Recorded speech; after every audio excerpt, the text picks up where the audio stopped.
ജനാധിപത്യപരമായി ഗ്രാമപഞ്ചായത്തുകൾ നടത്തുന്ന പ്രവർത്തനങ്ങൾ പൊതുജനങ്ങളെ ബോധവാന്മാരാക്കുക എന്ന ലക്ഷ്യത്തോടെയാണ് സർക്കാർ വികസന സദസ്സ് സംഘടിപ്പിക്കുന്നതെന്ന് എം മണി MLA. വൈസന്മാലി ഗ്രാമപഞ്ചായത്തിലെ വികസന സദസ്സ് ഉദ്ഘാടനം ചെയ്ത് സംസാരിക്കുകയായിരുന്നു അദ്ദേഹം.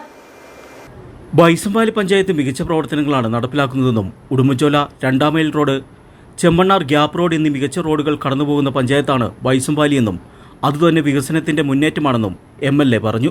ഈ പഞ്ചായത്തിനോട് ഇത്രയും സുഹൃത്തം ചെയ്ത പഞ്ചായത്ത് വേറെയില്ല. 2 റോഡ്, ബൃഹത്തായ 2 റോഡ്, അതുകൂടാതെ ഗ്രാമീണ റോഡുകൾ വേറെ, എല്ലാം നല്ല മനോഹരമായി നിർമ്മിച്ച് പ്രവർത്തിച്ചുകൊണ്ടിരിക്കുന്നുവെന്ന് കാണുന്നതിൽ അതിയായ സന്തോഷമുണ്ട്. പഞ്ചായത്ത് കമ്മ്യൂണിറ്റി ഹാളിൽ നടന്ന വികസന സദസ്സിൽ അഡ്വക്കേറ്റ് A. രാജ MLA മുഖ്യപ്രഭാഷണം നടത്തി. ഗ്രാമപഞ്ചായത്ത് പ്രസിഡന്റ് റോയിച്ചൻ കുന്നേൽ അധ്യക്ഷത വഹിച്ചു.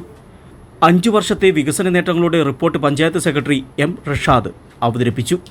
ജില്ലാ panchayat vice president Ushakumari Mohankumar, block panchayat member Rajamma Radhakrishnan, panchayat അംഗങ്ങൾ, വകുപ്പ് ജീവനക്കാർ, രാഷ്ട്രീയ പ്രതിനിധികൾ, കുടുംബശ്രീ പ്രവർത്തകർ, പൊതുജനങ്ങൾ എന്നിവർ പങ്കെടുത്തു. City vision, വൈസന്മാലി.